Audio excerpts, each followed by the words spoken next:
great to see so many people here, and we are delighted that you've managed to brave the cold weather to come to this really warm and inviting environment for the day. My name's Gary Don, and I represent UN House Scotland, which is one of the 3 partners behind the organisation of this event today. The other partners are Pat Black, who is going to speak after me from Soroptimist International, and Evelyn Fraser from the Scottish Women's Convention. I'm going to speak a little bit about the programme for today, but only after I've given a few housekeeping issues. One is that should there be a fire alarm, it is not practice, and you just go out that door and straight across into the courtyard. The loos are to your right when you come out the door. And if you did feel that you'd like to do this, go on to hashtag CSW63 or follow UN House Scotland on Instagram. That means absolutely nothing to me, but I've been told to say it. The programme for today is quite full, and over the period of the day, what we are hoping to achieve are 2 things. One is a communique that will get taken to the UN in March, alongside a second product, which is a report. And at UN House Scotland, we've got a number of rather wonderful young volunteers and interns who are going to be helping us to write the report. So they'll be in the afternoon's breakout groups on health and housing. During the morning, Pat Black from Soroptimist International, who's had vast experience of being at the UN for the Commission on the Status of Women for the last many years, I won't say how many, Pat, but for the last number of years. This is CSW 63. Well, I can tell you it's not that number that Pat has been there, but we are obviously in the 63rd year of the Commission on the Status of Women, and each March for 2 weeks that commission meets. States parties arrive. Our UK government's Gender Equalities Office will be attending, all being well with other events elsewhere in the UK. This is for 2 weeks in the middle of March. Our communique, we hope, will go with Pat and with the GEO delegation and be communicated to the states parties who are taking a political and diplomatic role at the Commission on the Status of Women. For us as civil society, it's incredibly important that words from Scotland about health and housing as experienced by women come out of this day's meetings and go into a very forceful report. Now, to help us achieve that forceful report and the communique, we are having a few breakout sessions in the afternoon.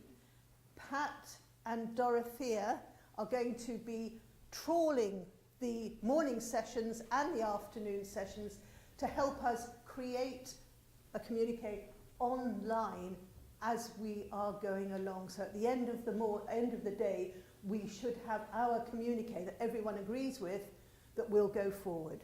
Pat can explain a little bit more about the procedure when it gets to CSW. I think I've probably said all I need to, because I know Pat is going to fill us in a little bit more on CSW, and then Evelyn is going to give us an outline of the Scottish Women's Convention and their work with homelessness and health. We then move on to 3 speakers and a panel session, finally with Pat summarising the key issues that have arrived during the morning. by lunchtime, which we will have at the back of the room, I'm sure you'll all be ready to have networking facilities and perhaps find friends that have similar ideas to yourselves. So without any more ado, I'm going to pass these 2 bits of equipment to Pat for her to tell us a little bit more about CSW. Thank you.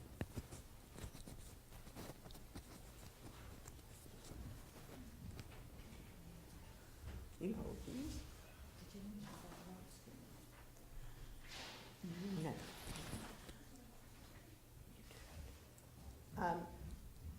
I've just been reminded that there was one thing we must say, which is we are being live streamed, hence these. So if anyone doesn't want to be recorded, live streamed, then please let Jane know. Where's Jane? Oh, there we are, Jane. So anyone who doesn't want to have their image on the live streaming, Jane is the person to speak to. Thank you. Right.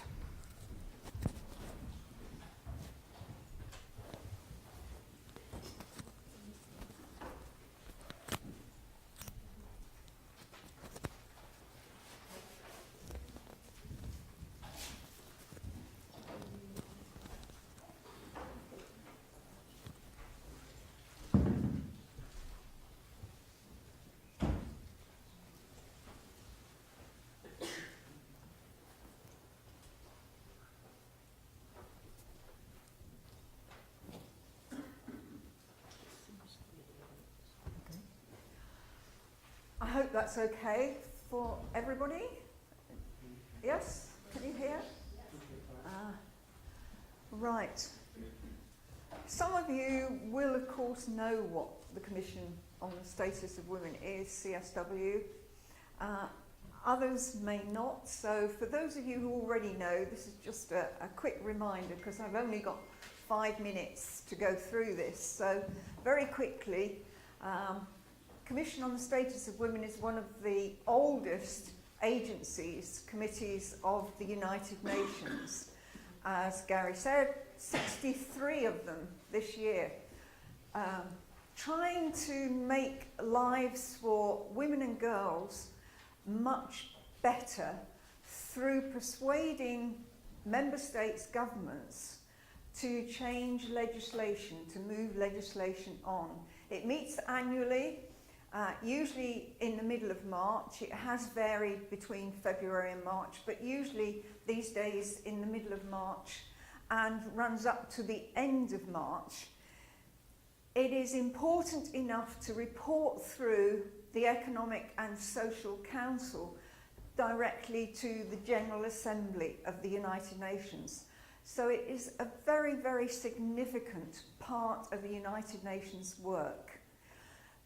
It has a Secretariat Bureau, and the committee itself comprises 45 members which rotate around the member states of the United Nations. They're divided into the 5 regions of the United Nations, and believe it or not, the UK is in a grouping of North America and Europe. People find that one quite unusual, but there is also Asia Pacific, Latin America. So around the 5 regions, each of them have representative countries that speak on their behalf. Usually before the Commission meets, i.e. now, right now, there will be meetings of those regional groups, and in fact the one for Europe takes place next week.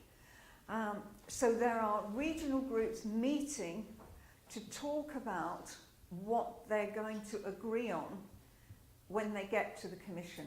There's a lot of preparatory work going on.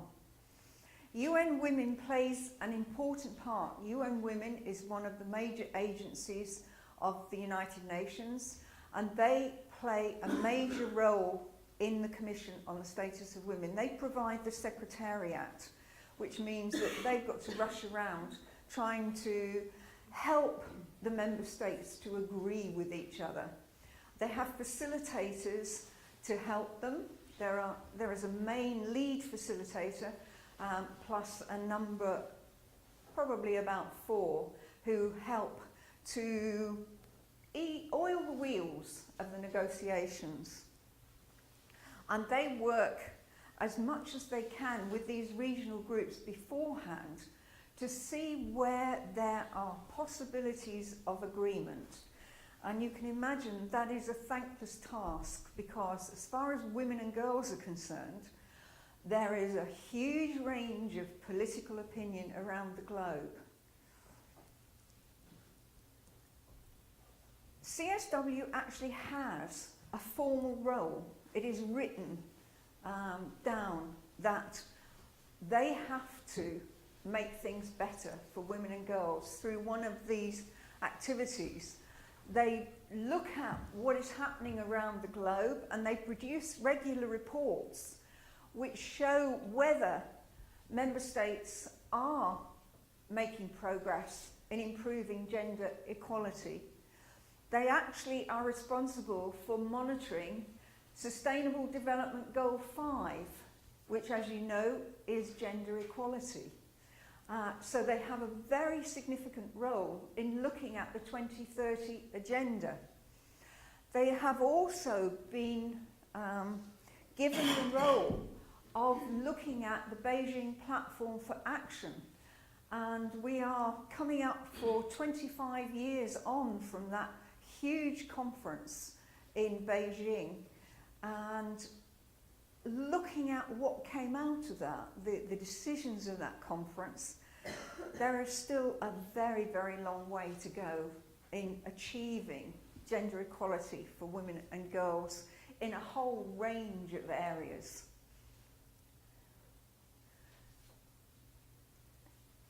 I've said that CSW holds its preparatory regional meetings and looks at work around its particular region. So the African Union countries, for example, will be meeting together, and they will be looking at the things that they consider to be most important, as will the Latin American countries. They will be looking at the things that are most important there. At this point, civil society should be trying to lobby their governments to try to get them to move things forward. But that is not an easy task.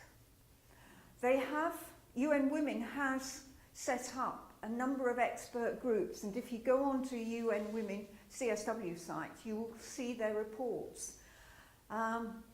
You can be nominated for one of the expert groups. If you happen to be an expert in gender equality in the area of the main theme or one of the review issues that CSW is looking at, then you could be nominated. It can be anybody who can take part and provide information and expertise to both UN Women and the member states in the lead up to CSW. At CSW, that expert group report will feed into information for roundtables and discussions. And in the first week of CSW, the ministers from every country, sometimes prime ministers, most likely to be ministers responsible for gender in some way, will attend and try to celebrate what their country has been doing. Now, I was quite interested in listening to the delegate from China last year talking about how much they had improved the lives of women and girls, and how they had encouraged non-governmental organisations to get involved with gender issues. However, in trying to talk to some of the people who are from civil society in China, there wasn't quite the same perspective. So one of the things that CSW does is gives the opportunity for civil society from a country to put a different perspective onto what their government is saying. We have a very close relationship with the Government Equalities Office in the UK, but we don't always agree with the way they present. Things have moved forward for women in this country. The negotiations go on over the course of 2 weeks, and at the end of it there is a final report which is called the Agreed Conclusions, and that is where civil society plays an enormous role in trying to persuade governments not to go backwards. There are some governments who, for example, don't feel that some of the progress that we've made on sexual health and reproductive rights should be a part of the work that they do in their countries. You will be aware, for example, that the United States of America over the past 12 months has gone backwards, we would say backwards, on a number of areas on sexual health and reproductive rights, including providing aid to countries where, for example, they provide family planning clinics. At CSW, civil society will be fighting against that being taken out of any agreed conclusions. The Americans last year tried very hard to get it removed from the agreed conclusions for CSW. They will try again this year, and we will be fighting very hard to make sure it's still there. That's just one way that we get involved. The other way is what you're involved in today. There are written statements which have to be submitted to CSW, to UN Women. 6 months, it was last October, we had to submit a written statement about things that we felt needed to happen. And those are on the UN Women website. You can read every single one of them, and there are hundreds from global organisations around the world. But what we're looking at today is presenting an oral statement. I have to submit that by the middle of February, and that can be a statement of how you feel things should progress, or it can be a statement of how you think the government is failing women and girls. It has to be on particular issues, and this year it's about social protection and public infrastructure. And that is why we're concentrating today on health and housing, because Evelyn will explain that those are two areas where Scottish Women's Convention have in fact identified that women are keen to have their voices heard. It is a unique opportunity. CSW is one of the most open opportunities that you have for reaching the United Nations and global governments. So I'm delighted that you're here today, that you're going to be able to make your voices heard and contribute to the communique which will be turned into the UN CSW statement, oral statement, which we will submit on your behalf. Thank you very much. I've run out of time, so I think I have to hand over to Evelyn now.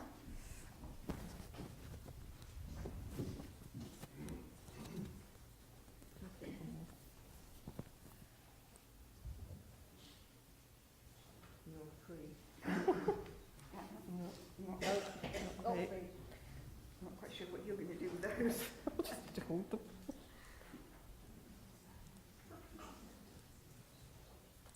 Ready to hold on either side? Or? I'm not using. I'm not, so.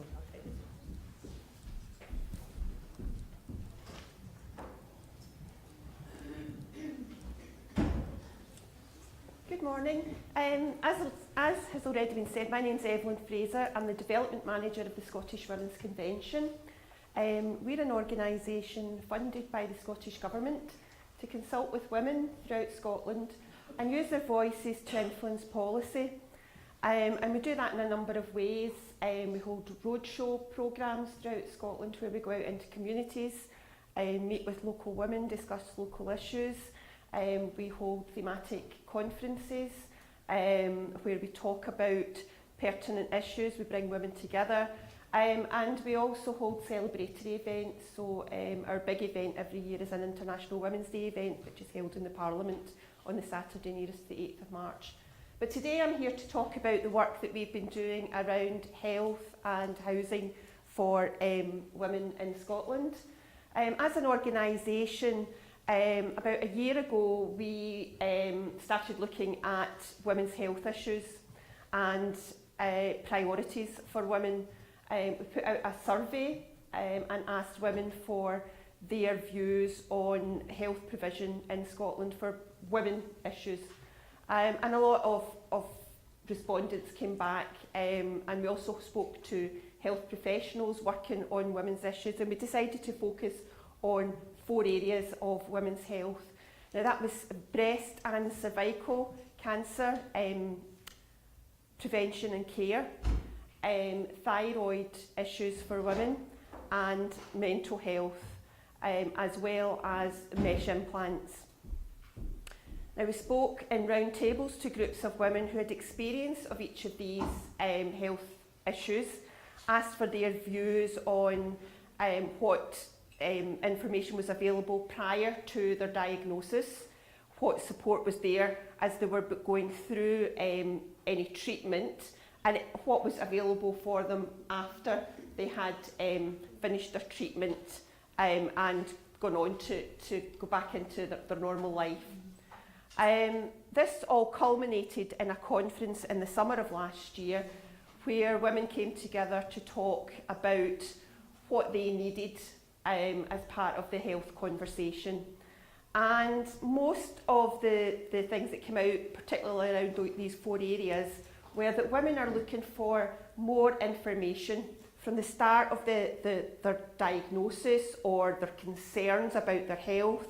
They need more information in an accessible format. They don't want something that's written in jargon. They want something in layman's language that explains what's going on and why they're feeling the way they are. When it goes on to their treatment, they want people to support them, to listen to them, to treat them as an individual and not treat them as a statistic. Everyone's treatment or how they're feeling or what's going on in their life while they're experiencing these health issues is different. We're all different, so they need to be treated as an individual.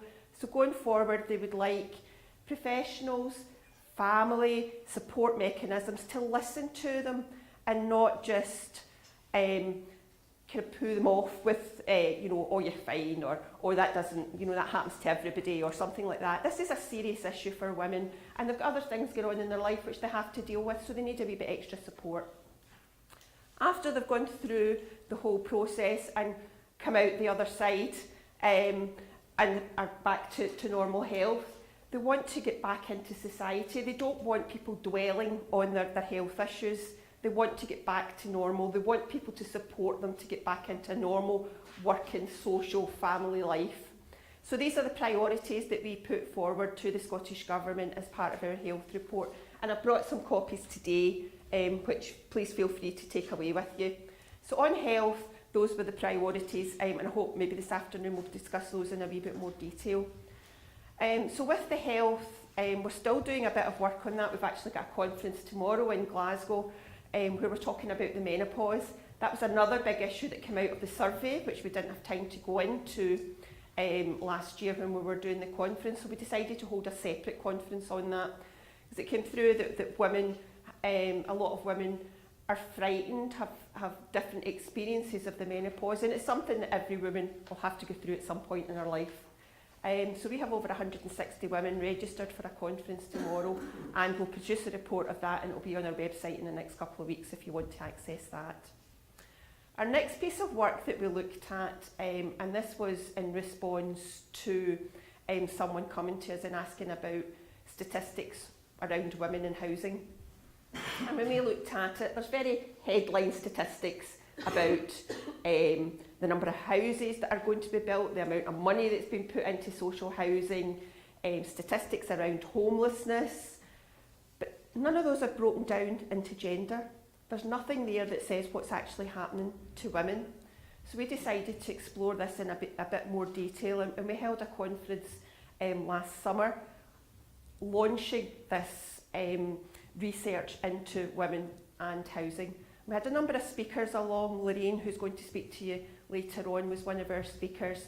And it's quite disheartening. Women will do anything but make themselves homeless. Women can be trapped in a house, and that not only impacts on their health, their well-being, but it also impacts on their ability to work, to contribute.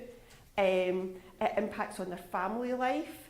And there were a lot of issues that came out of the discussions on the day, and most of those are contained in the report, and I'm just going to read some of them out to you. Priorities that women came up with were finding a safe environment. A lot of women, if they're rehoused, or they're given the option of you have this house or you stay where you are, they don't have an option of whether that's a safe environment, whether it's near the networks that they already have, whether it's close to where their children go to school. They're just given, this is what house you're getting. Financial help. A lot of women we spoke to weren't aware that they were maybe entitled to help with housing benefit or help with their housing costs.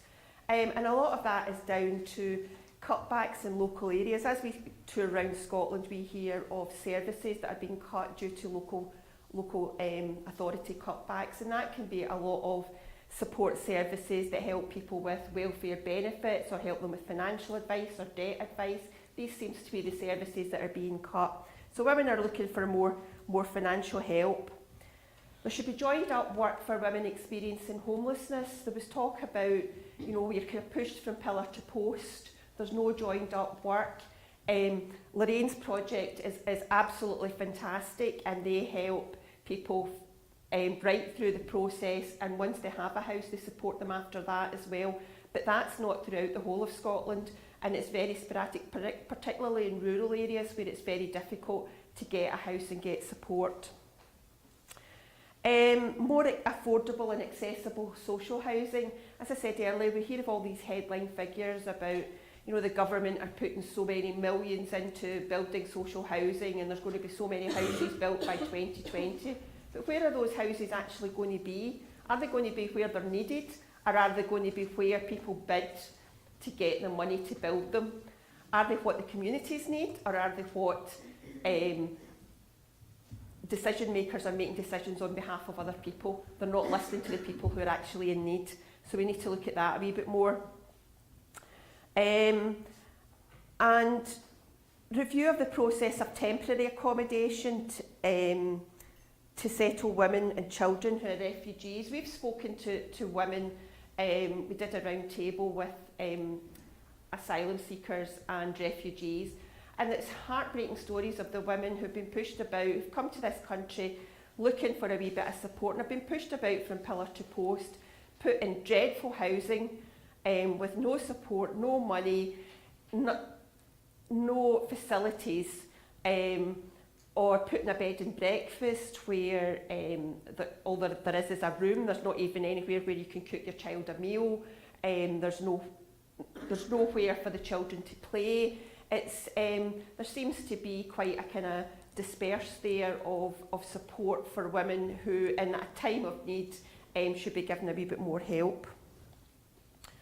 We also asked the women as part of the conference, how can Scotland tackle women's homelessness? And some of the answers to that were society must value the unique contribution that women make. Women are the cornerstones of communities throughout Scotland. They're very active at a community level. They make sure that you know, that children get to school, that children are clothed, that there's food on the table. But when it comes to when you actually look at local authority or the Scottish Parliament, there are very few women decision makers further up. So what we're finding is that the decisions that impact on women in communities are mostly made by men as decision makers, and they're not actually listening to the women. So we need to value the contribution that women make in communities and listen to what they have to say. They're the ones that are actually in the communities and actually making the difference. Provide housing and have wraparound support to tackle underlying issues. This was a big thing that came out about wraparound support. Women have a lot of issues, whether that be mental health, disability, debt, financial issues, and sometimes they need that wee bit extra help, and it's to know where to go to signpost women to that. And as I said before, a lot of the services have been done away with, but that doesn't mean to say that the problem's disappeared. Women still need support to actually function in a lot of cases, and it's just giving women that wee bit of support. What we found is that if women get together and actually kind of there's a support there and they don't feel so isolated, but it's actually making that initial move to step forward and say, look, I need help. And that's where the issue comes from, particularly at a community level. So it's looking to support women who need that wee bit extra help to move forward. A multi-agency approach. This was a big thing as well, where organisations who are supporting women should work together rather than work in isolation.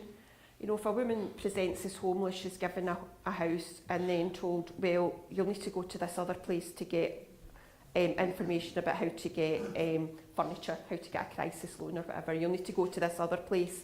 Why can it not all be holistic, and rather than the woman who has a chaotic lifestyle at that point having to make all these different appointments, there's one person that she can go to who's able to help her. And again, a lot of that's down to the cuts that have been in place, but this is what the women are saying that is needed to move forward.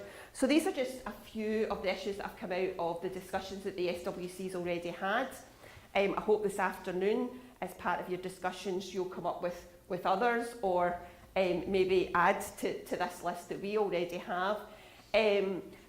Today's event is very much focused on CSW, and as Pat said, getting the paper to CSW by the middle of February. But the SWC is going to keep this conversation going around women's health and housing and other priorities for women. So if you want to become involved with us as an organisation, or there's anything that you want to talk about with us, you know, just give us a shout. We're on Facebook, Twitter, we have a website page. We're based in Glasgow, we cover the whole of Scotland, but just keep in touch with us and let us know what your priorities are. I hope you have a really great day, and I look forward to networking with you over lunch. Thank you very much.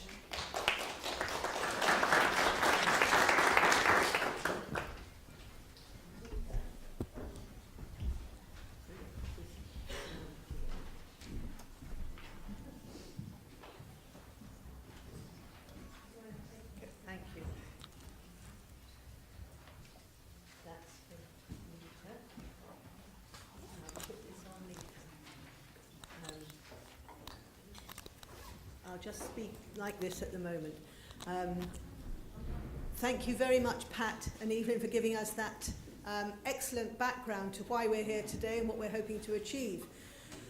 If you're looking at the programme, don't worry. We left about 20 minutes flexibility time in the programme. We'll still have lunch around 12:30.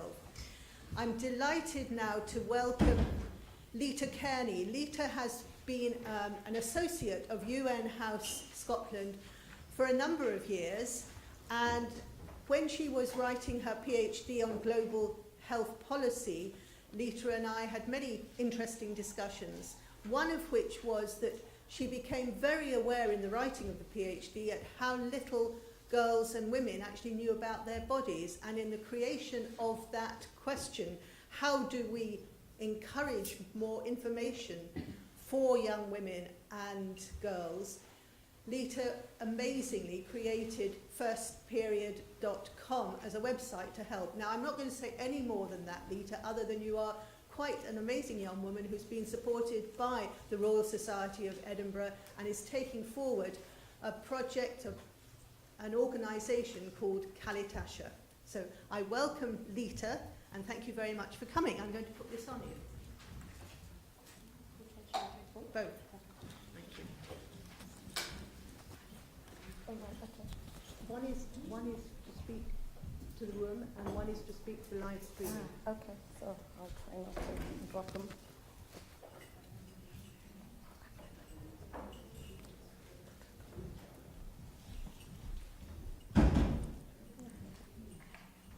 Yeah, I'm good. Hi, can you hear me? Great.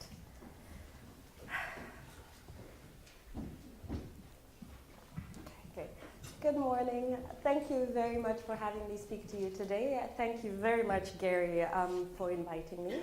It's an honor to be here, and I actually thought it was going to be a much smaller group, so I'm glad that's a bit bigger group that I'm speaking to. So I'm glad I prepared. So my name is Dr. Lita Yalo Kearney. I was born in Namibia. I've been living in Scotland since 2010, and I came here after living in the US for 7 years. I came to Scotland to do my PhD in international health policy at the University of Edinburgh. And there I was looking at the relationship of the Namibian government, Ministry of Health, with two international funders for HIV/AIDS. In particular, I was looking at PEPFAR, so I know all about the US government's stance when it comes to reproductive health issues. And I was also looking at the Global Fund for HIV/AIDS, TB, and malaria. And specifically, I was looking at the issue of country ownership in terms of international development aid, and really just questioning the extent to which the Namibian government had true ownership of the interventions which were funded by the two funders. And so I come with a very sort of larger global perspective of international health policy issues. And so that's really my framing as an individual and my framing as an intellectual. But in speaking to you today, I'm really speaking in my capacity as the founder and managing director of Kalitasha Limited. And Kalitasha Limited seeks to address issues of menstrual health. In particular, our focus is addressing the needs for young women from low income households. And so I'm going to speak in relation to that and also just reflecting a little bit towards the end on how academic research can actually form as market research. So first, I'll give you an overview of the CORI products and Kalitasha as a business, and then I'll conclude the presentation by really reflecting on some of the research understandings that have influenced my approach to the business at the moment. Kalitasha currently is defined by the period product CORI. So CORI is a hygiene product, and its initial users are young girls at the start of their menstrual cycle, and the target customers for the CORI product are poverty eradication humanitarian agencies that are in some way or another already looking to address the needs of adolescent girls. Not necessarily in terms of period, but often menstrual health is such an intersectional issue when it comes to addressing the needs of women. So in terms of the overall goal of the company, I'm not going to talk about all these details, just giving you a large framing, is that really I thought to provide a universally appealing, and a universally appealing is really important, and I'll reflect a little bit on what I mean when we look at the data of the research that has influenced my market approach to the CORI product. And so it was important to produce a product that was appealing to young girls no matter where they come from, but it had to be affordable and it had to be environmentally sustainable. And in general, it just really had to be packaged in a way that addresses the needs of young girls as the end users, but also addresses the needs of international development agencies as the intermediary customers of the company. So some of the initial research, user-based research, was mainly done in Namibia and some in Nepal.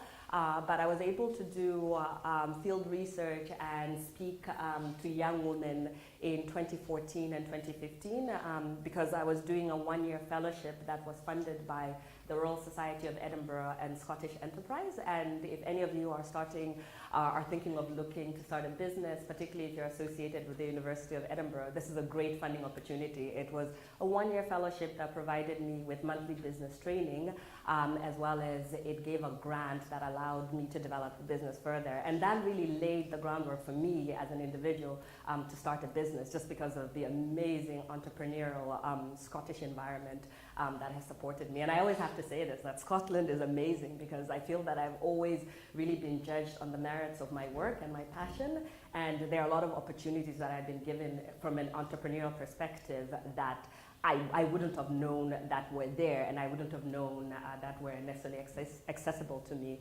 but they have been. So in terms of my initial speaking to young women, I sought to develop and design an externally worn product. And externally worn specifically because when I started first talking, some of you in here might have heard about the menstrual cup. And when I first started seeking to address the needs of adolescent girls in Namibia, and specifically in Namibia, because I remember being based with the Ministry of Health in Namibia in 2012, collecting initial data for my PhD, and just realizing that even though I was looking at larger policy issues at a global international level, issues like menstruation were the everyday problems of young women. And I remember being a 13-year-old girl getting my period for the first time in Namibia and having to deal with not having access to reliable menstrual hygiene products, but also not having reliable access to information. And so I found myself as somebody who had lived in the US and the UK and was about to finish my PhD, and really trying to understand how can I as an individual make an impact in the lives of the young women that were essentially me when I was that age, and how can I enable them to hopefully live the life that I love and enjoy at the moment. And menstruation kind of came together in conjunction with my PhD research, but also the very supportive Scottish environment, which the University of Edinburgh in particular was focused around 2012, 2013, and encouraging PhD students to look at other areas through which they could contribute to society rather than academic research. And that's kind of how I ended up working on menstrual health. On the one hand, it's an issue that really resonates with me because I remember experiencing all that as a young girl, but also, starting a business is tough, and I needed to have a topic that I could wake up every morning and be excited about and know that it was relevant to me. And through the many, many, many ups and downs, and some very downs and some very awesome ups, I wake up every morning excited to be working on menstrual health because I know that I'm making an impact, and I sincerely believe in the impact that I'm making. I actually went on such a long tangent, so I'm going to probably skip a few slides. So in terms of the Cori product itself, it's a patented product, and it's patented to hug the ergonomics of the female pubic area. And this comes from speaking to young women in developing countries, but also speaking to my friends in Scotland.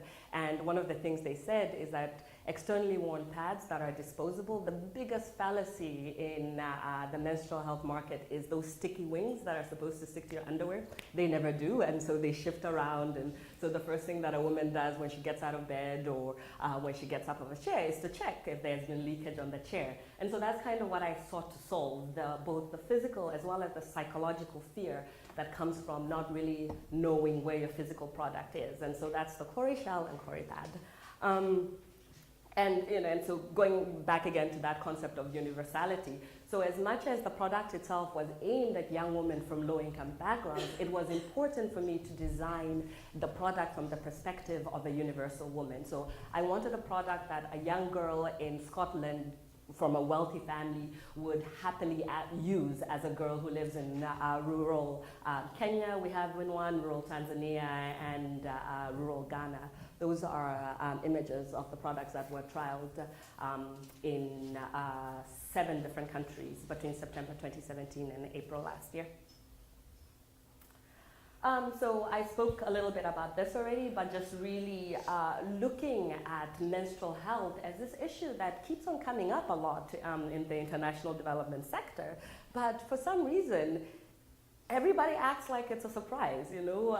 Menstruation is the most critical aspect to the existence of humanity, you know. It either needs to happen or there's a problem with it happening and it needs to be induced in order for somebody to essentially give birth. And so it's amazing to me that as a society, we're still standing here today talking about the need to provide effective menstrual hygiene products, effective menstrual education, but as well as effective facilities for girls to manage their menstrual hygiene. And so the value proposition from a very sort of for-profit market perspective that Kalitasha makes to International Development Agency is that rather than treating menstruation as almost a surprise and being reactive and a pet peeve of mine, which I'm going to illustrate either, and then making girls sew their own pads and limiting them by their limitation, you know, Kalitasha offers a ready-made product that comes from a deep understanding of the needs of the international development sector as well as the needs of the adolescent girls. So this is just a general highlight in terms of business model. And then, so this is the second part of my talk, which is about academic research as market research. As I said at the beginning, I come from a very sort of international policy perspective, and part of this is about growing up in Namibia. I was born in 1983, so thank you for calling me young, Gary, but it's so weird, I'm 35 this year, and I'm realizing I can no longer claim to be a young woman, so yeah. I was born in 1983, and Namibia became independent from South Africa in 1991. And actually 1990, and the United Nations, in the form of the United Nations Transitions Assistance Group, came to Namibia in 1989 and really helped the country sort of form its democracy, form its institutional structures. And so I grew up in Namibia with a great appreciation of the role of international development agencies in allowing for individual agency. So this is a statistic that I find really interesting, is that besides Palestine, Namibia has had the most United Nations resolutions in its name. And that's because pretty much from the moment the United Nations was formed in 1945, that's the year, yeah. Since it was formed in 1945, there was a resolution on Namibia until 1990. And there's a long history as to why, but it's a good example of the effectiveness of United Nations agencies in terms of preparing the nation for independence, but also helping it in the transition. And to this day, Namibia remains one of the most stable countries in Africa, and actually has one of the highest press freedoms in the world. And so that's kind of where I come from, this very sort of my own individual agency as influenced by other people, but also then looking to understand that everything that I do within that larger framing. So when I talk about academic research as sitting for market research, a lot of Kalitasha's approach has been influenced by attending conferences that are focused on menstrual health, but also on health issues in general. And the key research that we undertook is, since 2012, there's been a conference, a virtual conference on menstrual hygiene. It takes place in New York, and it's between Columbia University and UNICEF. And what it generally seeks to do is, as we're doing here in terms of the Commission of the Status of Women, it seeks to sort of evaluate the status of menstrual health management in schools. And so what I and an intern did in 2016, we took 4 years of those virtual menstrual hygiene conferences, and then looked at the preceding papers, and we were also present, so you can get the recordings of this. And we were also present at the conferences, and so I had been taking notes. But what we sought to do is really sort of understand what are some of the key themes that come out of this virtual conference in terms of what can we learn, and how can Kalitasha sort of define its approach based on the needs that come out from these conferences. So a total of 58 pieces of work were reviewed. It was divided in terms of the papers that we presented. Were they focused on research, or was it a specific intervention? And intervention, it tends to sort of be menstrual hygiene products or education products. And the breakdown was 38 research programs and 20 intervention programs. In terms of number of study of participants, as you can see, sort of 0 to 100 had the most. Most papers had less than 100 participants, and then about 5 papers had more than 2,000 participants. And so it covered a broad range of sort of research approach, but also in terms of like the data that was used in each research. So the research themes that came out, there were in total 48 themes, and the ones that we really focus on are girls' experience, education, sanitary provision, facilities, policies, advocacy, and innovative tools and challenges. And so as highlighted in the next slides to follow, the key themes were sort of grouped into primary, secondary, tertiary. So in terms of, what is the primary focus of the research, what is sort of the secondary, and then tertiary, and then any other additional themes that were brought out. So in terms of girls' experience, these are essentially, this is the breakdown, sort of understanding first-hand experience of girls, the health impacts and infections, and then lack of information, pain, girl safety, restrictions on girls, comparing girls' experiences in different countries, and celebration of reaching your menstruation. So these are some of the key themes. And so in terms of really understanding the first-hand experience of girls, so that's clearly a key part that the international development sector plays, and UNICEF in particular really drives research that seeks to really understand what girls want and then try and implement the desires of girls within policy.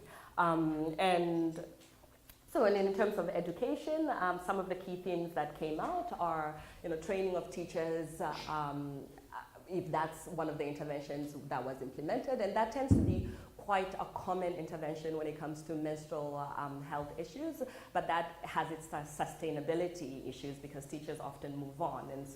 And Kalitasha's framing is very much about schools are important and the adults in the lives of girls are important, but how can we ensure that we're providing information that girls can fully internalize and access themselves without then relying on intermediaries who are not necessarily going to be in the lives of girls for the long term. And then in terms of menstrual hygiene, these are some of the interventions. The reusable pad distribution. This is becoming a really common one in African countries and Asian countries, which is a good thing. There are often income generating opportunities associated with reusable pads. And then another quite common one, which I know it's helpful, but from a very emotional perspective, I find it really problematic because yes, girls may lack access to menstrual hygiene products, but I think there's a certain sense of unfairness that requires young women who are facing a whole range of other issues associated with growing up, from menstruation and just the whole other thing. And then when development organizations come in and they're like, well, you lack hygiene products, so we're just going to teach you to make hygiene products so that then you can solve your problem by yourself. And I think we need to kind of move away from that, where we're making young girls responsible essentially for their whole own long-term health well-being, but also very responsible in a very niche way. So are we going to then make girls kind of create their own products in relation to every health issue that emerges? And so it's an issue that comes up a lot, and it's a solution offered a lot in international development agencies. But I feel like we need to do better as a society than making girls do their own products. And then, so finally, in terms of some of the hygiene challenges faced by girls, lack of sufficient water is often a factor. And I initially started off by trying to make the menstrual cup more accessible to young women in developing countries. And if you've heard or know of the menstrual cup, it's inserted into the body. And the problem that came with that is many girls, when they reach menstruation, they don't really understand their body, but they also come from homes and cultures that may have cultural limitations and taboos around inserting something into your own body, and before you're a virgin, because like menstruation is often tied to sexuality, you know, in some ways rightfully so, but there's a clear separation that can be created between the two issues. And so I started off recognizing menstrual hygiene as an issue of access, and so I really thought I was going to make the menstrual cup more widely available. But the more I spoke to young women, the more I realized that that was not an appropriate product for young girls at the start of their period if you're going to take a multicultural perspective. And especially I was in Nepal in December 2015, and in Nepal you can't even buy a tampon. You know, it's just a country that does not sell internally inserted products. And so it's out of that sensitivity that I really focused on an externally worn product. And so these are overall some of the issues, but one of the things that is really, for me, worth highlighting in terms of menstrual hygiene is that it's not just, or menstrual health, it's not just a hygiene issue. I am only focusing on one aspect of menstrual health, but education is a key part. And education is not just about this is what is happening in relation to menstruation. It's about empowering young women through menstruation as a framework, helping them understand that when they get their first period, it is a significant both social and biological transition for them to be making in their lives. But in helping them understand the biology of the menstrual cycle, the extra thing that firstperiod.org does and Kalitasha does is what I call the so what question, is we have a biology and yoga course. It's a 10-lesson course that uses the 4 key phases of the menstrual cycle to not only teach girls the biology, but then teach them stretching and breathing exercises that allow them to deal with some of the difficulties that may come at different stages of your period, and whether they be physical or emotional difficulties, but also helping girls recognize that actually your menstruation is also an opportunity as a young woman to sort of get to know yourself better every month, because once you get your first period, you're pretty much at one or other stage in your menstrual cycle for the next sort of 45 years of your life. And so it's kind of teaching young girls that every month is actually an opportunity to sort of get to know yourself better physically and emotionally. And so the person who's helped develop the program, she's a performance psychologist, and so we talk a lot about like themes of resilience, and we've had a lot of interest in humanitarian development agencies who are not necessarily interested in the hygiene product because they may already have other products on their catalog, but they really like the Corey Harness Your Menstrual Cycle approach, and it's focused on really teaching young women resilience, and that they themselves as individuals can sort of figure out ways to kind of navigate some of the difficulties that may arise within society through an understanding of their own body, but also through an understanding of their own emotional reaction at different stages of their period. So that is Kalitasha and the Corey product in general. And so just in terms of reflecting on the theme and as to why we're here, social protection, access to public services, and sustainable infrastructure for gender equality and the empowerment of women and girls. I very much, clearly as demonstrated by my focus on the business, really do think that the menstrual cycle is a powerful framework through which we as a society can seek to empower young women in terms of enhancing their capabilities to engage in daily lives because they have effective and reliable hygiene products, but also in terms of educating them about their bodies so that for the long term, they're empowered to make informed reproductive health decisions, but also that they're empowered for the long term to take care of their own bodies. So thank you very much for listening.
morning, everybody. I'm absolutely delighted to be with you this morning, and I feel honoured to be part of contributing to such a significant and important programme as well. So I'm going to talk to you a little bit about what we do at Simon Community Scotland and Streetwork, a unique partnership, but more importantly talk to you about our experience of working with women in homelessness in Scotland. So Simon Community Scotland has existed. Can you speak up a wee bit? Thank you. Turn it up a wee bit. Is that a bit better? Yeah, thank you. Right. So we've been around for just over 50 years now, and we predominantly work in the west of Scotland. Around 250 staff. We engage with over 3,000 people a year. The largest specialist provider of homelessness services in Scotland. We do that through accommodation, community support, hub, an information and advice hub. And really importantly, we deliver the street outreach services for people experiencing rough sleeping in Glasgow. And we've got a number of special projects and initiatives that we target towards filling in the gaps in service provision and opportunity for people experiencing homelessness. We have a unique collaboration across the sector, which places me as the Chief Exec also of Streetwork, which is an Edinburgh-based organisation. Some of you may know us. We've been around in Edinburgh for just over 25 years, and we predominantly focus on resolving people's experience of rough sleeping in Edinburgh. And we've been building on that legacy in the last couple of years to extend what we do beyond delivering street outreach. We have a emergency hub just down the road here on Holyrood Road. And in the last year we've developed a new rapid access service that is transitioning into being gender specific for women only in response to the need that we've seen emerging in Edinburgh in particular.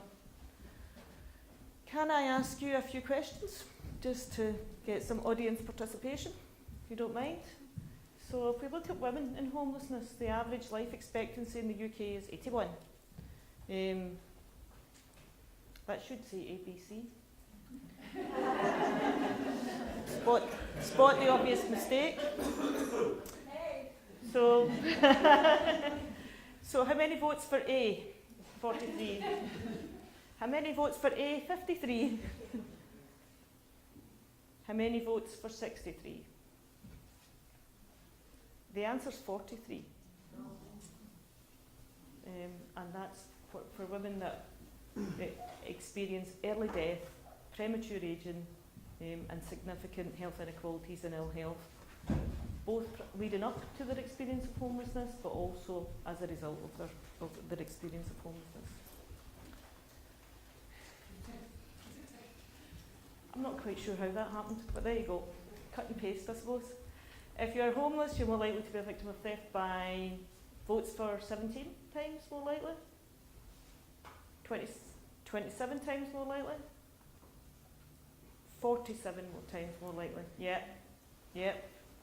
You are 47 times more likely to be a victim of theft and other crime actually as well when you're experiencing homelessness, which is hard to wrap your head around when you think how little people have, but they are much more likely to have what little they have stolen from them than any of us would ever be. Homelessness in Scotland is increasing in the here and now. True or false? Actually, up until this year, it would have been false. There has been a steady decline over the last 5 to 10 years. Quite a big decline, but yes, in this year we have seen a 1% increase in people formally asking for help as a result of being at risk of and experiencing homelessness. Now the statistic covers only people who have asked for help. There are many others who don't. But that's a fairly steady state as well in terms of our experience. It's a fairly steady state in terms of the numbers of people who are out with the system and the numbers of people that are within the system. And there's lots of reasons for that. So you'll be glad to know that's the participation over.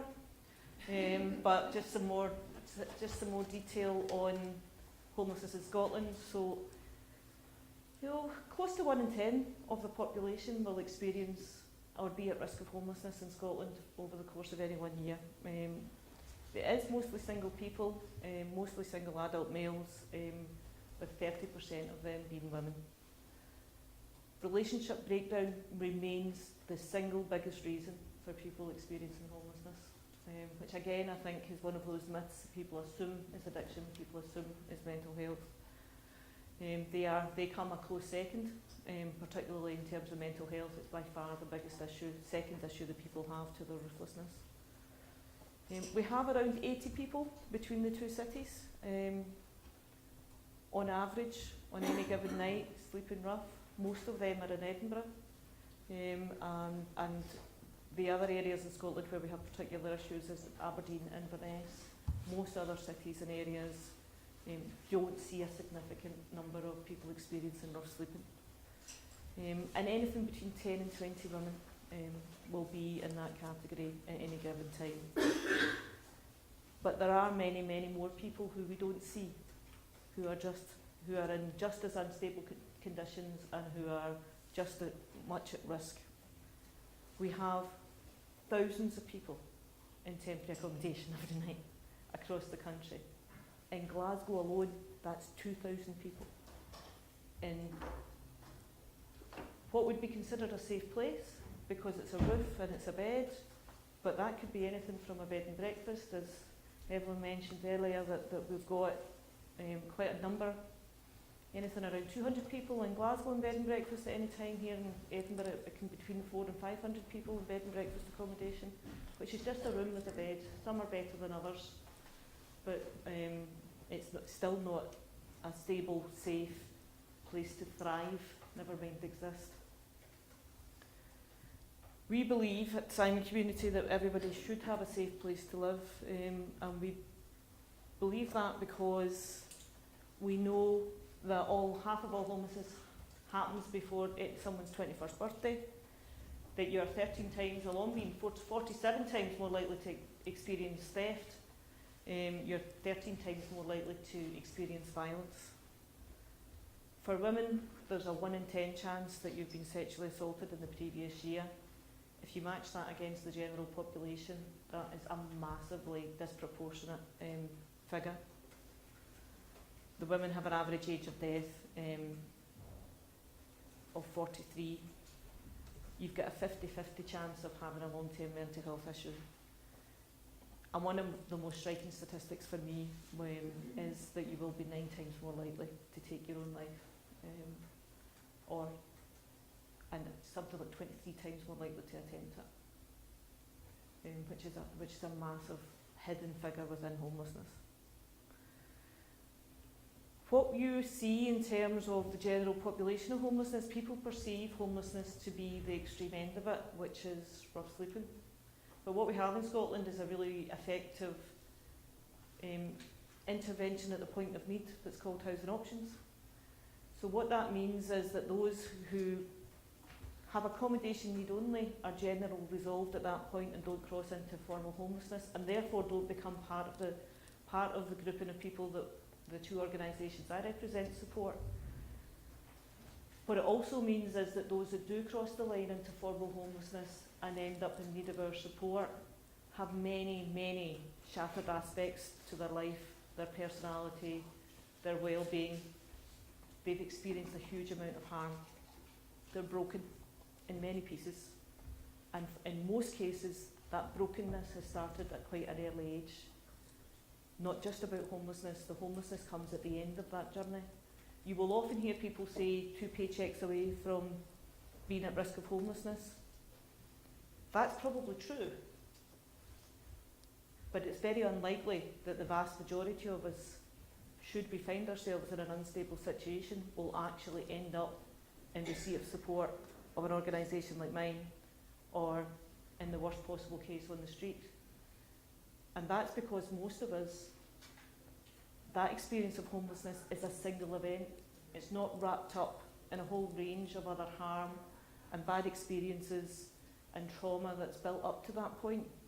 And we're lucky that we have the resilience, support, engagement. We have either within ourselves resources, we can develop solutions for ourselves, or we have people around us that will support us and get us through.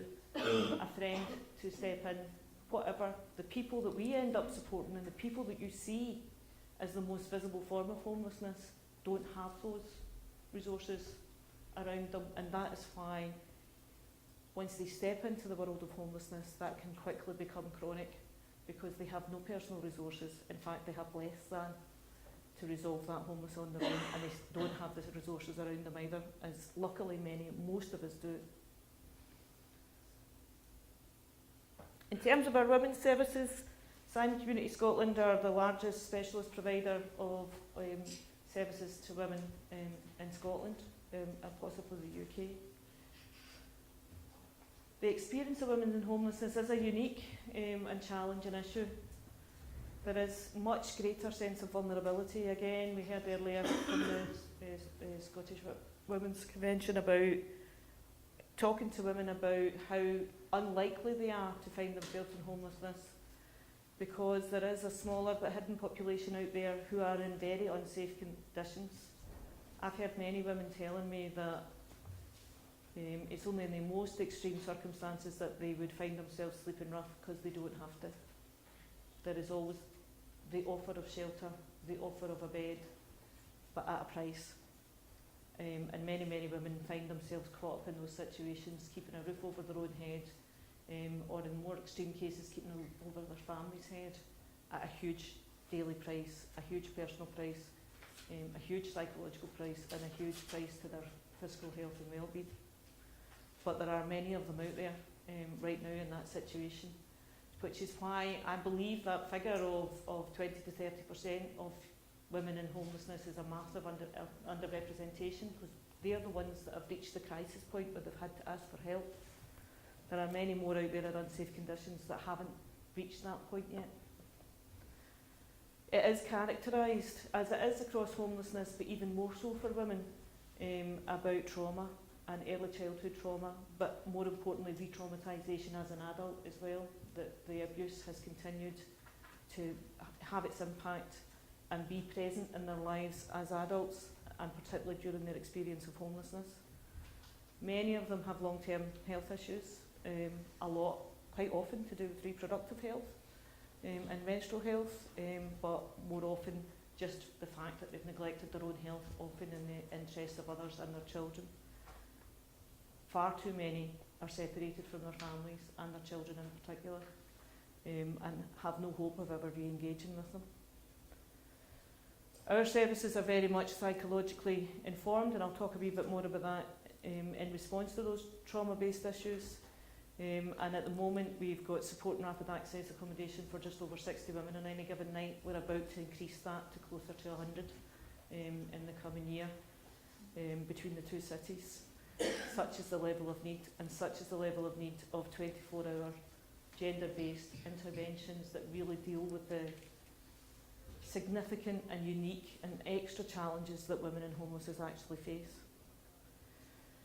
And a lot of that starts with women when they are children like that, as I said earlier. And in terms of taking a trauma-based approach, we have to see that child in every woman that we meet, and recognise that how she is presenting today is based on her experience, that how she views the world, how she engages with the world is so skewed in terms of the trauma that she's experienced, that there's so little choice in how she's choosing to respond to us.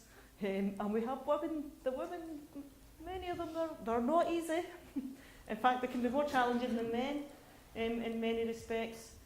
But we work really hard to look beyond the woman and how she presents today, to understand that a lot of the challenges that she's presenting to us are not about how she is today, but the experiences that built up to that, and the way that she has responded to the trauma in her life, and how she comes into that environment today. We very much work in a values-based practice. We have incredible teams of people who embrace with the significant levels of compassion. We've got a 15-place emergency service in Glasgow that, in terms of the women that come and live there, well, for this time, they're home for now when they're with us. Many of them come in with long histories of being problematic, long histories of being a challenge to services, and we see risk assessments that tell us that they need all sorts of supervision and stuff like that. Our psychologically informed environment approach and our trauma-based approach is to not see that and not to respond to that, but to treat that woman very much as a fragile and vulnerable individual. And that takes many forms, but in its simplest form, that woman might arrive there. She will have not had any choice in where she was going. She'll have been sent there as the only accommodation option open to her. Sometimes they often come in with their hands up, ready to assert their authority, assert their position within and to take no shit, pardon my language, from any part of the system.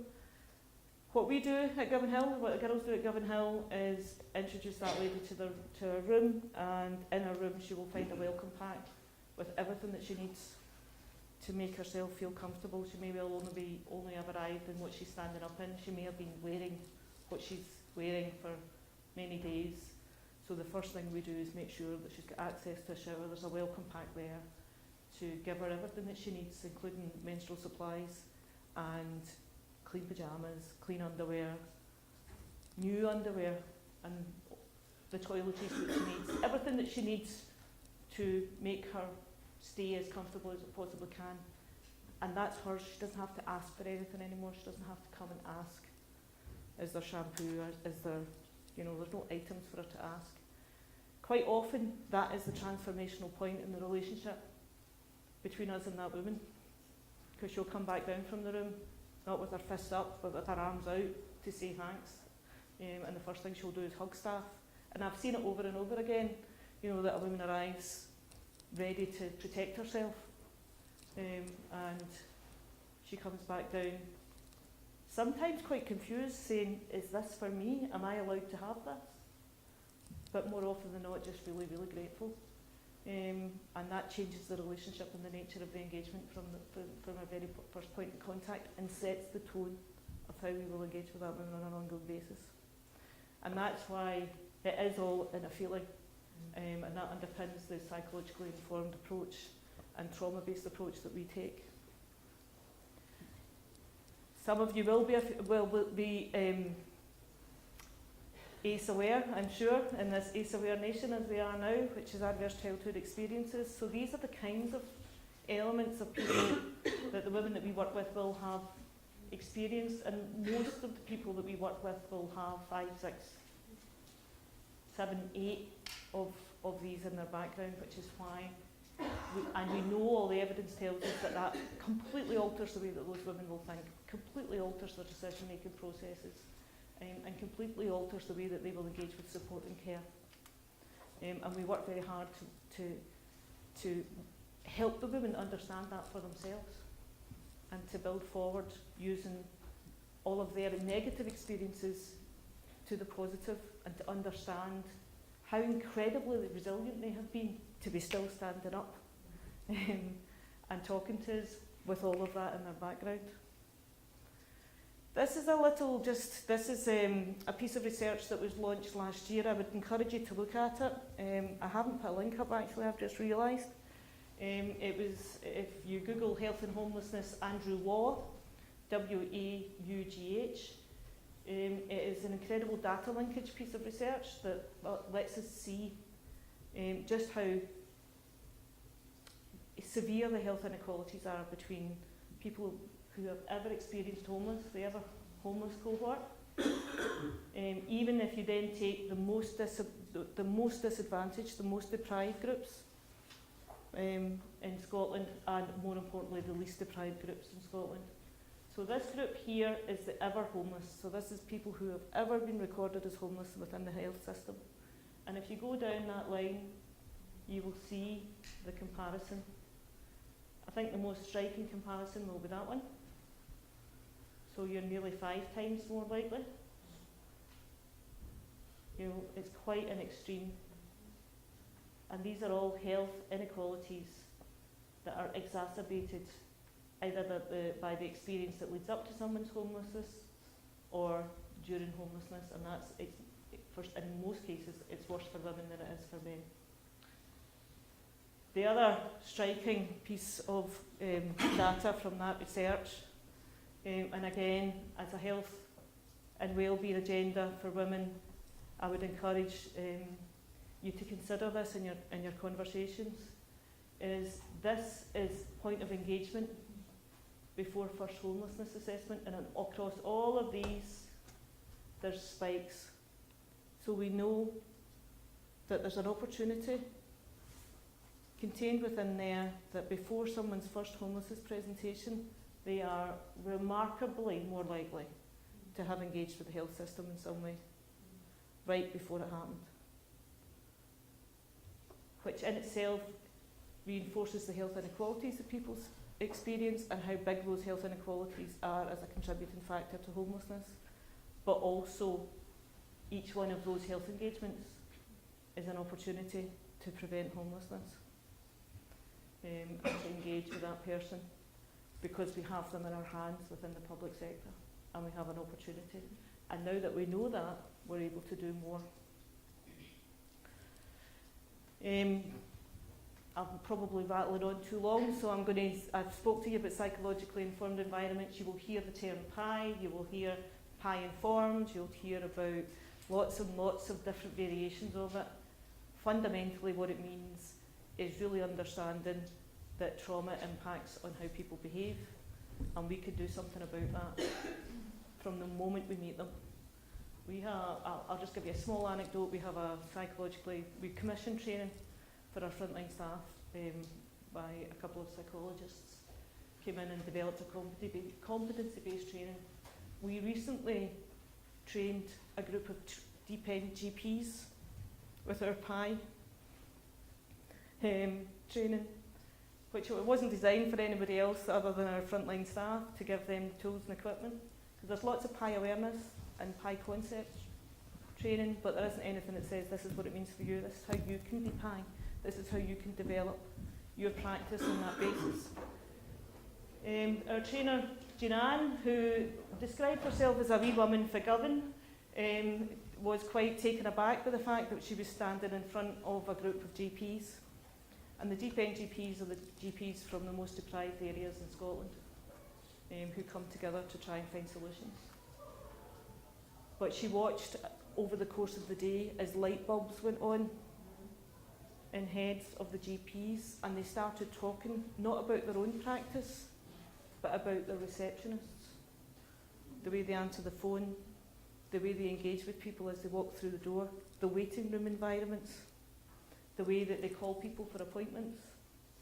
They started realising just how many barriers, the way that they operated, no matter how compassionate or empathic or psychologically informed they were in their clinical interaction, there was lots of stuff behind that that actually created much more barriers for people who would be walking through the door with that level of trauma in their background. And that's what essentially is PI. It's about everything. It's about everything that you do from the moment your first interaction with that person right through to the really important psychological interventions and treatments and life course work that the most highly skilled professionals will do with those individuals. But one of the most important things is that first interaction, because that sets the tone. And the environment's really important as well. One of the most, in terms of I might be preaching to the converted here, but some of the most psychologically informed environments you will ever find yourself in are supermarkets and hotels. So we're all driven to behave in certain ways when we go into supermarkets and hotels, and are driven by the experience of that then, and we react in different ways to different types of environments. The people that we work with, that's even more exacerbated, so we have to get it even more right. One of the big things that we've done in the last couple of years, and it ties in with what Lita was saying, is develop a response for people's menstrual health and homelessness. And not quite as academically focused, but we did do some surveys with our women in our services to understand the challenges that they face at the time of menstruation and their reproductive health. And that statistic there,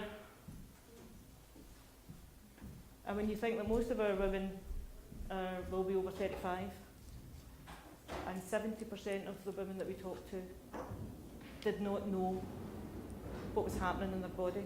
Nobody told them. And nobody told them because they're largely that little girl in the kitchen that you seen earlier on. So the people who normally come around you at the times when these things are happening in your body, they didn't have. You might learn about it at school, but most of them didn't attend school at that critical age. So they're excluded from that. And now they're at the age where it's kind of embarrassing at 30 to 35 to be saying, I actually don't know what's happening in my body, I don't understand what's going on, and I don't understand what's good and what's bad, and should I be asking for help? Is this what's normal? In terms of the stories of having had to make do because there hasn't been access to accessible sanitary products, I will leave it to your imagination, but some of the stories we've been told is in a modern day, 2018 in Glasgow and Edinburgh. It's quite hard to wrap your head around.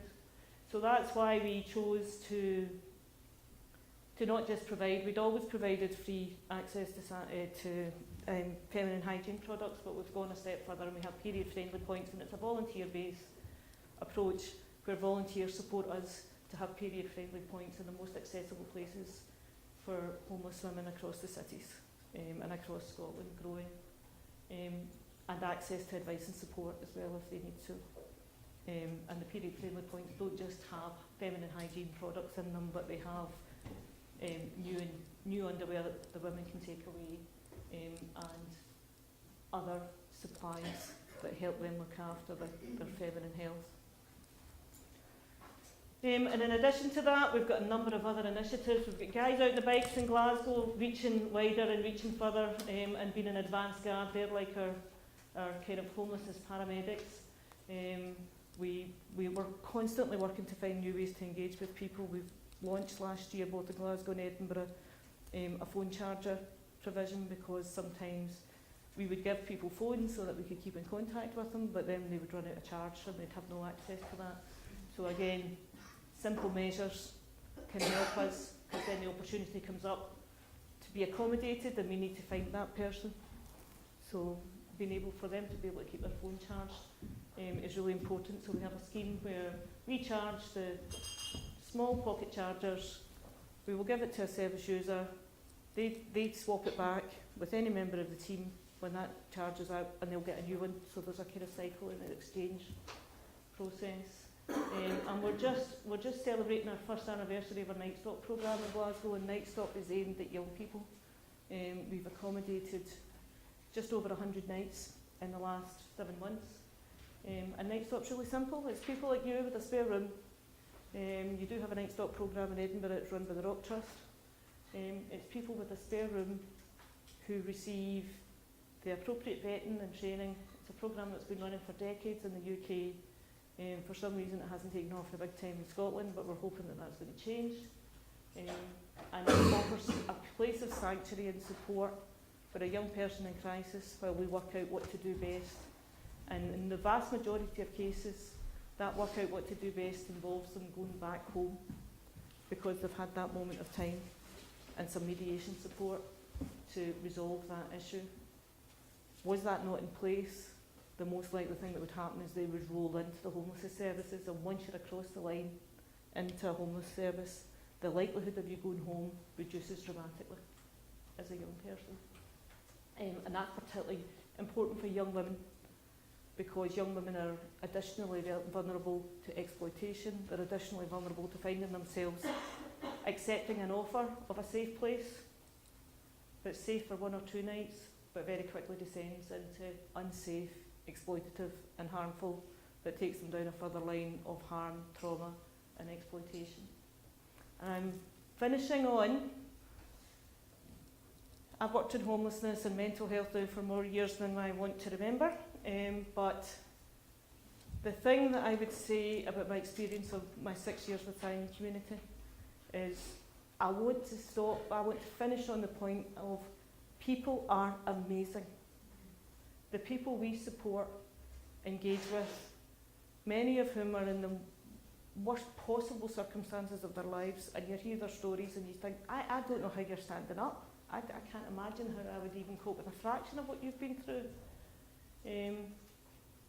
But they're incredible. And our services are where we're accommodating people, multiple, in some cases, lots of people in those situations. You would think would be grim places, but they're not. They're happy places. And they're happy, supportive, encouraging places. And this is a mixture of staff and service users from our services, doing some of the stuff that we like to do. We try and build as much fun into it as possible, and people really welcome that. But we've also got lots of people working for us that have got lived experience of homelessness and trauma and addiction and criminal justice service. And they are just amazing in the transitions that they've made. And the thing that all of them will relate it back to is the intervention of a person who offered them the compassion and hope that they didn't have for themselves. Thank you. I have no idea how long I was, sorry.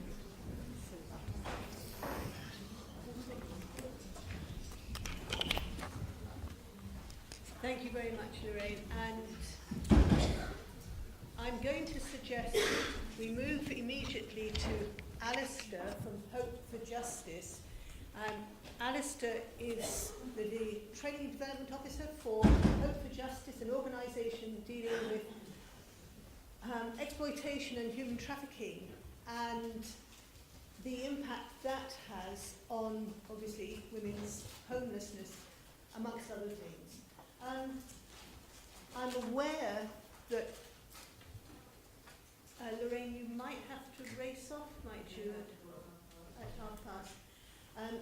What I was going to suggest, rather than try and truncate anything, Alistair, continue to do whatever presentation, time-wise, you can. And I suggest over lunch, we ask, rather than have a panel session, and you've got your ideas anyway, I suggest we network over lunch and ask Alistair and Lita any questions, Pat as well, and Evelyn. And if you could just, are you absolutely away at 12:30? Yes. Maybe we can 10 minutes. So the first question to Lorraine. Thank you, Alistair. Let me put this on for you. I can manage. I'll get it.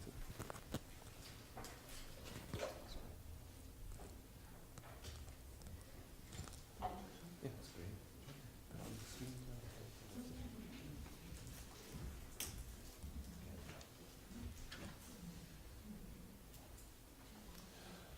Thank you very much for the opportunity. Good afternoon to you. I look forward just to having a chance to contribute to all the challenging messages we've already received and windows into areas that maybe we're not familiar with.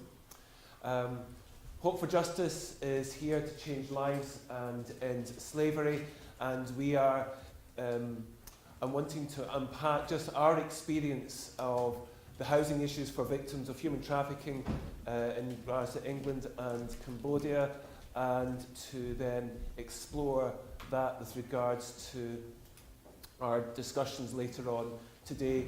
And although we're speaking Scotland, I'm going to be speaking specifically on England and then Cambodia itself. I would like to illustrate too that we are here to end modern slavery, and we do that by preventing exploitation, rescuing victims, restoring lives, and reforming society. And we are throughout 4 continents operating in a multidisciplinary approach in regards to this area of human trafficking, and here in the UK as well. So you'll see these are the areas that we're dotted around the world, and we're just getting a window into a couple of those today. So we do training, and I'm involved as a training development officer within Scotland, but we do have training right throughout the UK. We are involved in identifying and rescuing victims of human trafficking within the UK, and we are enabling to gather intelligence and to enable people to find a way out of their circumstances of exploitation. We're also involved in informing the government. One of my roles is to, as an NGO, is to inform the Scottish Government, but we're also involved in informing Westminster as well on the topic of human trafficking. And the area that's probably more pertinent today is that we deal with advocacy and restoration, and it touches upon some of the things that have already been raised this morning. What I'd like to do, and this is where the technology is challenging for me at the moment, is to, here we go, is to just go into looking at a story in video. We all dream of giving more to our children, of raising them in love and freedom. For many parents living in poverty, that dream is cruelly exploited by traffickers. New life. I was prepared to do anything for her, so that she wouldn't go without. God forbid, not like my parents treated me. Natasha was abused by her own parents. She was determined to build a different life for her daughter, a life of love, safety and hope. But she struggled to find work in her home country. I was offered a chance to work in Germany for 3 months to make some money. But I ended up in Amsterdam. They beat me, making sure that the bruises didn't show when I went to work. Natasha was trafficked for sex across Europe for 5 years. Desperate to get back to her daughter, she risked her life to escape. Returning home, she discovered that her own mother had trafficked her. The thing that upset me the most was that she knew I was trying to provide for my daughter. Natasha still would not abandon her dreams for her daughter, so she seized a new opportunity of work in the UK. When I arrived in the UK, they took our passports. If you refuse to go to work, you will end up in the streets, beaten. Natasha was forced to work on her feet day after day after day for 8 years. It was terrifying sleeping at night. Sometimes they would smash down the door of our room in the middle of the night. He would use a baseball bat. Every day I thought about how I could escape with my bones intact. There are 13,000 victims of modern slavery in the UK tonight. Hope for Justice exists to bring an end to modern slavery by rescuing victims, restoring lives, and reforming society. I am free today because someone decided to support Hope for Justice. They have given me so much genuine and real support. They appeared in my life like a guardian angel from the skies. Since we rescued her, Natasha is rebuilding her life. I always have hope that in the future everything will be okay. I never look back.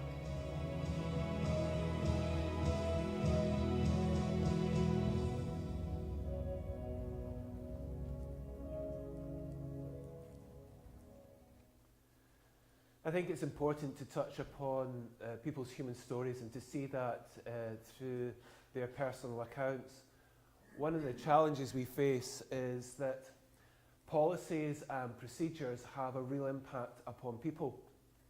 And I just want to take you into the technical part of the world of human trafficking in terms of how it impacts upon the victim. So I'm going to look at the needs of the victim, the challenges of the system for the victim, the impact on the victim, what should we do for the victim, and what would this mean for the victim. Now, although I use the word victim, sometimes individuals will not perceive themselves as victims, and I'm just using it in a technical term about how people have been treated.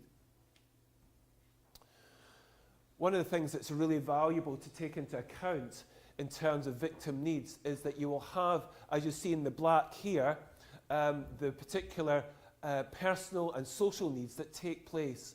And then there are the legal aspects down here in the red. And in this process, it's important to take account of both. When we're trying to deal with helping a person build up their personal and social needs, it's important to address their legal needs. But then to go into the legal needs, we need to take account of those personal needs. So the dynamic between these two is really crucial in building up a person's journey. What are the housing challenges? Remember, this is me speaking from the England perspective, so legislation could be a wee bit different. So first of all, housing insecurity is a key risk for a factor for exploitation. We've already heard that this morning.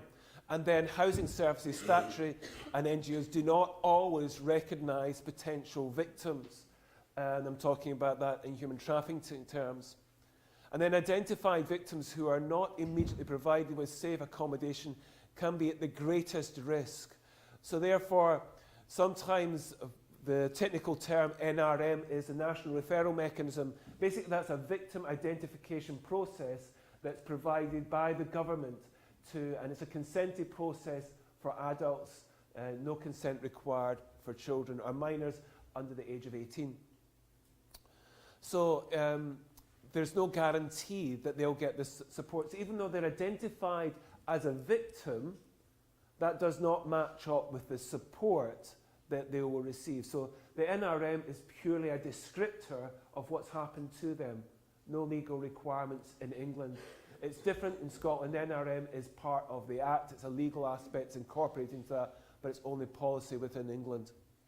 So once within the NRM, accommodation is not always suitable. So therefore, safe houses can be difficult environments, not conducive to that stabilising and recovery approach. And therefore, there's no guarantee that there'll be a gender-specific safe house provided for a victim, which could be very traumatising, even if it's sexual exploitation it's involved in their experience as a victim of human trafficking. And then also too, there's a long wait for periods of where decisions can be made and provision can run out. So after the NRM, even survivors with a positive conclusive ground, so in other words, they get into the process for reasonable grounds. In other words, we hear your story and we think we believe you. Conclusive grounds is saying we believe you and the evidence proves the case. Even with a positive conclusive grounds that yes, we believe you, there's no clear ongoing entitlement in domestic law. So therefore, there's difficulties of accessing legal advice, no clear entitlement to housing or support, and the re-exploitation can be really high as a result of that. So these are the challenges that we're facing in terms of housing for victims of human trafficking. And so there's a cliff drop of support after the National Referral Mechanism. In Scotland, it's for 90 days. In England, it's 45 days. So therefore, it's a very contracted process for them. So survivors then struggle to access mainstream assistance, and that's because the international rights and obligations are not understood at a local level. They don't understand human rights. Survivors don't fit neatly into existing criteria because of their complex needs. It was interesting listening to that earlier as well. The complexities of these individuals is often why they're exploited in the first place. In fact, homelessness is an area that's targeted by criminals for people to be exploited and manipulated. So the period of time also in the third bullet point is allowed to move from the NRM support is too short. So in other words, they get the support through the Home Office, then that support is removed, their housing has not come through, and then they are vulnerable. There's lack of immigration status can impact on eligibility. So in other words, we're not too sure where they stand. So therefore that affects their access to housing and therefore are vulnerable again. And then there is basically a gatekeeping attitude to in a time of austerity. We are in an environment where immigration policy is hostile, and therefore as a result of that, victims of human trafficking become susceptible to their vulnerability as well. So basically people fall off the edge, and that's why it's called the cliff drop impact.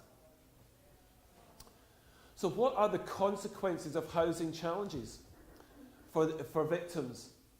Well, there's a risk of destitution and homelessness, and that places them in significant re-exploitation and re-trafficking. Basically, traffickers know where people find their benefits. They know where the food banks are, they know where homeless people drop out, hang out, and therefore they will look for them and find them and use them. That's one of the critical aspects of any charities trying to provide support to people who are homeless, is that they are targets themselves. There's also a failure to stabilise basic needs, so therefore they cannot build. If you don't have housing, you don't have the opportunity to recover, and therefore you have this bottom layer foundational aspect of your human rights taken from under you, and therefore anything else that's built from on that is on sinking sand. So survivors struggle to make informed decisions about cooperation with police and investigations because they're traumatised, because of the experience they've had. They can't think things through. Sometimes these people are in these exploitative positions because they were the last in the loss of society, because of their upbringing or because of their background, and therefore have an impact upon any chance of recovery. So there's a risk of destitution and homelessness, and between 2013 and 2015, 70% of the Hope for Justice clients that we have dealt with had issues with welfare assistance and housing, and would have been destitute and homeless without ongoing specialist advocacy, and that's in the context of England and Wales. So you can see there on the right-hand side, one comment by a victim who says the number one thing that should be provided for victims of trafficking is stable housing. I don't think that they should have to work for 3 months because you need time to adjust to your new circumstances. That's ironic, really, because sometimes you'll have victims who have been brought over here to work. They're taken to an address they don't know. They are given documentation, but they can't keep it.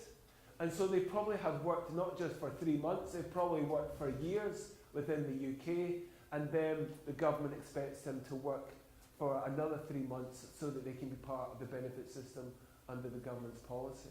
I think that's terrible.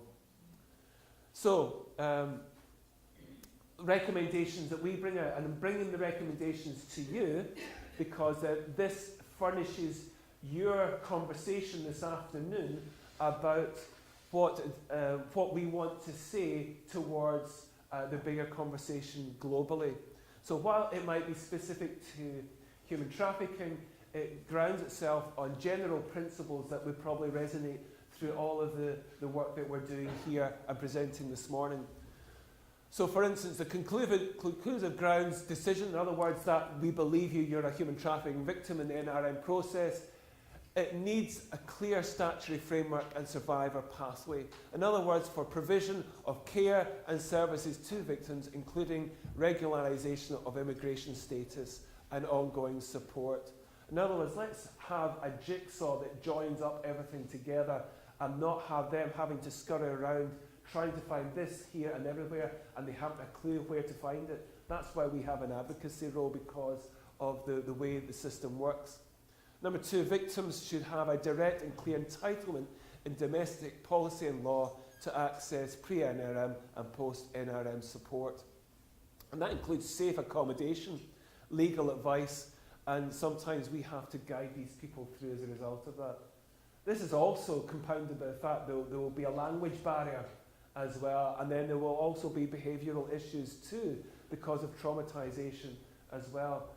Some of these people we deal with are some of the hardest individuals to deal with because of what they have experienced in the past prior to their human trafficking experience.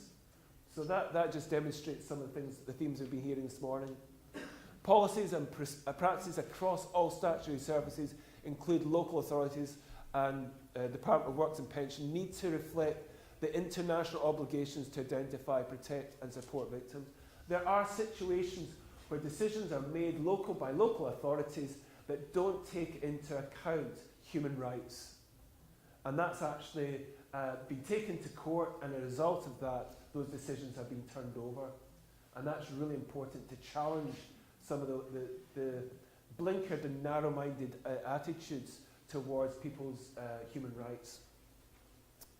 And in the development of accredited model of independent modern slavery advocates. In other words, we need people who are ambassadors on the ground, speaking and giving voice to those who are voiceless. And I think that's an important point to get across for those who can become destitute and homeless and exploited again. So these are recommendations, and please take a note of those in our conversations later on as we go forward. What would be the impact if these recommendations were taken on board? Well, of course, we believe there would be a reduction in the risk of re-exploitation and re-trafficking. There would be a stabilisation of immigration status, coupled with longer-term advocacy, and then that promotes a good sense of well-being, people being reintegrated, reducing financial costs to the state long-term, and well-supported victims are more likely to engage with criminal justice processes and attend court. One of the reasons why they can have immigration status is that they have agreed to speak up against their traffickers, and that can take 2 years to process that through. Now, that takes great courage for an individual who's been sexually exploited or reduced to forced labour to actually speak up and face their own perpetrators, and to do so sometimes without the support of the government, who are wanting to bring evidence against these perpetrators and take these criminals to court and pass sentence. I think that if we don't support those victims in achieving that, then that too is a travesty as well. And then we hinge that on immigration as well. So we have, in our experience, as a result of supporting people, 100% of victims to whom Hope for Justice provided long-term advocacy attended court when asked to do so. And therefore, all cases that went to trial resulted in successful convictions. And as a result of that, we are able to readdress that and not have that terrible cycle taking place. So that's England. Here's Cambodia. Cambodia, I should alert you to, is that we work with UN ACT, which is action and cooperation against trafficking of persons. So we are actually involved with the United Nations within Cambodia, and we also work with the Cambodian government. While it's international, it gives again the kind of pathways and principles it gives foundation for our conversations later on. So we work there in terms of, this is a type of environment that we can work with in Phnom Penh. I was there last year in October, and I saw at night, street after street, seeing the impact upon girls and women who were being sexually exploited. They may come across over as assertive and confident, but they're doing so because they are controlled, intimidated and threatened. And therefore, the travesty as well is that you see Western tourists going up and down these streets ready to enjoy what they think is entitled to them. So you would go along these streets, and then you would see children on the pavements as well, just adjacent to these. And it's one thing to see it. And so we have a pathway there for as a programme. We have several programmes and projects here to readdress this. So we have the Lighthouse, which opens its door to survivors on the very day they're rescued. These are girls who are sexually exploited from the ages of 1 to 18, and they are rescued from sex trafficking across Southeast Asia. Then we have the Dream Home, the Hope for Justice, where we provide girls rescued from trafficking from 13 to 18, so they're in a safe, loving, full-time place to live. And then there is the Star House, where the Hope for Justice has a kind of step down programme for young women to reintegrate into life and then have their own shelter and programmes in Cambodia. And then there's the Bridge Project, which rebuilds and strengthens and restores that relationship with the survivor for their family and building community and society. And then through all of that process, you have the Shine School, where they're given vocational opportunities to have a career for their future. So that was the kind of stepping stones. You'll see then the colour codes of the long-term approach to that, where it takes 3 years to achieve that, and these windows of stepping stones to getting back on their feet as well. This is just the kind of accommodation we have where they are able to stay, and it just gives them the opportunity to rebuild lives. That's just buildings, but we'll come to the point of the impact of people upon others. And we see here, we have a kind of therapy approach to help them unpack their story of sexual exploitation. They are able to contribute into their environment. They're sometimes in a locked, secure environment to keep them safe. And then we have a court there to help them know what they would experience in giving evidence, and we have and empower them to have the ability to bring evidence against their perpetrators for the crimes that have been committed against them. Don't underestimate the power of this image, because these girls and children can be so traumatized by the experience that to be tactile and to be able to embrace like that is an amazing point to have reached. I just want to demonstrate this is what visually can happen for these people. And then also to have the confidence to communicate back who they are and what they're like. One of the things that I was there, I only had a tiny glimpse into their lives, but they spoke in Cambodian when they said akun, which means thank you.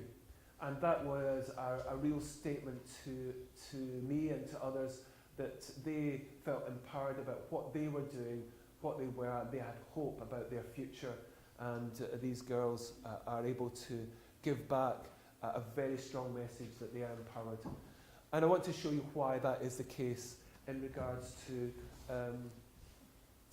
why this can happen, and it probably speaks about the principles, about the psychologically informed environment that you're speaking about. We at Hope for Justice want to live in a world free from slavery, and one of our programs here in Cambodia called Dream Home is a 2-year residential program that provides services to girls under the age of 19 that have been trafficked for sex. One of the vital roles here at Dream Home are house moms. They are role models for the girls to help them reintegrate back into their communities. One of the girls here in our program wanted to show you how special their relationship is through a short film.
It takes a lot of courage to heal from trauma and go through that process.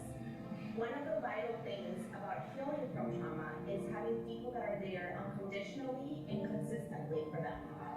House moms are that role. They are there day and night to provide them the love and support that they need. អីខ្ញុំទៅរកម៉ាក់មុនគេដែលសារទី1គាត់នៅទីនេះជាមួយយើង20នាក់មកហើយខាងទៀតនៅពេលដែលពួកយើងមានការកេងខាងមួយចំនួនអត់ត្រឹមត្រូវមកគាត់ស្គាល់មានការលើកលែងម៉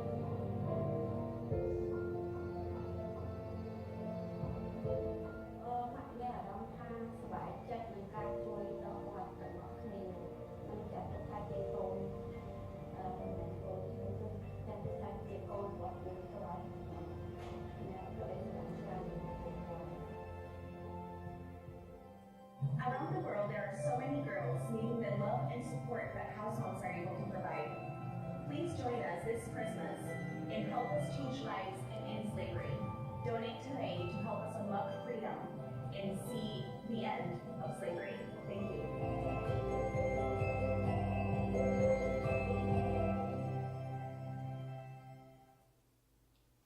I hope that's a helpful picture to what we are experiencing in England in terms of housing and social protection, but also another window into Cambodia and the work that's being achieved there, and to illustrate how we want to inform your conversation today and to be able to develop the principles that we want to enable women and children to have that place where their voices have been heard.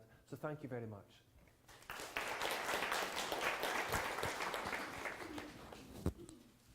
Thank you very much, Alistair. Thank you. So we've just about reached the end of the morning session, but before Lorraine leaves and we move to the back for lunch, I'm just going to ask if there are any quick questions for Lorraine. Oh, Dorothea. So in your presentation, you were talking about before the first homelessness event. Before the first homelessness event, they will have used healthcare service, and you were saying that you're looking into that and seeing what you can do with that. And I was just curious as to what that was. Well, what I was trying to go into there was the fact that I am very privileged to be part of the Scottish Government agenda around ending homelessness together, which is the 5-year programme for government led by Kevin Stewart, the Minister for Local Government, Communities and Planning. And within that, some of the recommendations that the group that I've been part of brought forward is a new shared public duty agenda that will focus on prevention, that will mean that at the moment the incredible staff in the health service respond as well as they can, but one of the things they're not able to do is act in response to someone's homelessness situation because it's not part of their system at the moment. So we will make that part of the system in the coming years, so that it's part of the health response, that the question is, do you have somewhere safe or do you feel at risk of homelessness?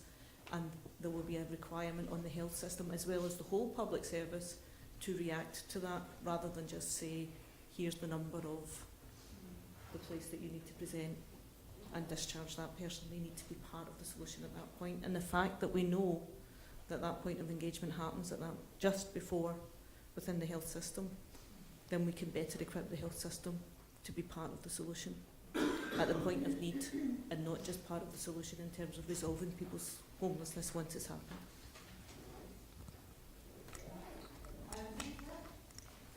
Hi, Lorraine. Hi, Rita. Thank you for your presentation.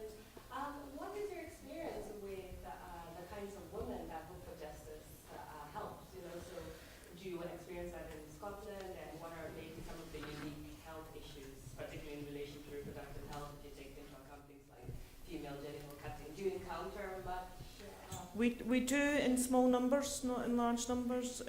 We will, like girls that have been given leave to remain through the process, if they've gone through the asylum process possibly, or have been rescued by organisations or managed to escape, sometimes find their way to homelessness services and sometimes find themselves in our emergency accommodation. The issues are very complex, and it can be really challenging for the girls to be in and around other women as well with just as complex needs, but different, from a different source, I suppose. I think the most powerful thing is the peer-to-peer support that happens in those situations. that even though we've got women who are hardened by their experience of long-term homelessness, they will respond really positively and constructively to someone that's coming in that's from another country, and who is even more lost than they are because of their experience. In terms of reproductive health, I have to say I'm not really sure. I certainly know there's been a couple of girls with significant physical trauma as a result of the situations that they've found themselves in. But quite often they don't want to engage with treatment for those physical trauma issues because their priorities at that time lay somewhere else. One more. And then I'm really sorry, I've got to go. The statistic of that a lot of homelessness happens at the age of 21, I found that really impactful. How important do you think it is to intervene when people are young and like 21 and under? How important is that role to helping curb or stop homelessness? I think if you couple that with the fact that we know that people that now experience the most extreme forms of homelessness have a long history of complexity and challenge going back to their early teens, generally speaking, then that increases the importance of intervening at that stage. I think what we need to do as part of the whole prevention agenda for Scotland is help people understand what the kind of, well, help people act, because I think everybody does understand. I think if you went into any school, any community, any area, people will be able to say that, who's at risk, from their experience of them at that point. So we have a huge amount of opportunity within the education system, the health system and the care system to act at a much earlier stage to stop those 18, 19, 20-year-olds having an episode of homelessness, their first episode of homelessness, to become more episodic, more frequent and eventually chronic, which is what generally happens. So by the time someone's in their 30, 35, they are in the chronic homeless situation because we haven't intervened at that first point of episode. And having more resources like Night Stop to keep people out of the homelessness system as well, regardless of what their circumstances are. Thank you very, very much, Lorraine. And let me just say thank you to Lorraine before you go, because I want to say 2 more words after you've left. Thank you, Lorraine.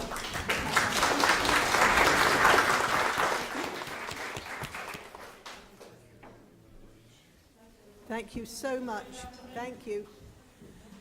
And I also would like to thank, of course, Lita and Alistair for their presentations, and both of you, especially Alistair at the end, you were drawing our attention to the fact that this afternoon is crucial. It's crucial because what we send from Scotland to the UN about the voices of women in Scotland on the issues of health and housing emerged this afternoon from these breakout sessions. And as I said before, we're going to have the communique up on the screen being developed as the breakout sessions discuss, with Dorothea and Pat going round and extracting the key points. And at the end of the breakout sessions, the facilitators who are taking the sessions, Lita, Alistair, Evelyn and Keely here. Do you want to just stand up, Keely, so we can just see you? Keely is a visitor here from America and is a psychotherapist and mental health worker. And Keely is working with us at UN House on our various projects. So thank you very much, Keely, for offering to be a facilitator. The 4 facilitators will come back with the information that you provide in those breakout sessions, and we get the communique that we're all happy with up on the screen. 3:45 we're aiming to finish. 4 o'clock we'll finish. And before then, we again say thank you to Alistair, to Lita, my colleagues Pat and Evelyn, thank you for your presentations. Thank you for those questions, and also for your forbearance, because We hadn't anticipated such wonderful presentations that would keep us so engrossed until 20 to 1. So thank you. I don't believe anyone has done anything other than being wide awake and hearing what you've said and being emotionally moved, hopefully mentally engaged with those issues to take us into the afternoon session.